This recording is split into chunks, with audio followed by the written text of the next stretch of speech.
જામનગર શહેરમાં ગુલાબનગર ઓવરબ્રિજ પાસે ડમ્પયાર્ડની નજીક શંકાસ્પદ અનાજનો જથ્થો મળી આવેલો છે, જેમાં ઘઉં જે છે એ 13,990 કિલોગ્રામ, ચોખા 26,250 કિલોગ્રામ, ચણા 300 કિલોગ્રામ, બાજરી 390 કિલોગ્રામ.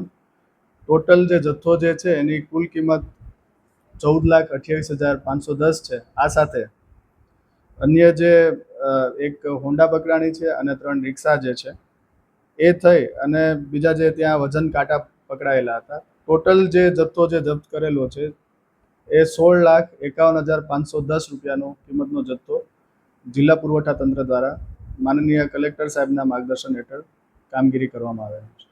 હવે એ લોકો પર કઈ પ્રકારની તપાસ કરવામાં આવી છે અને શું આગળ કાર્યવાહી?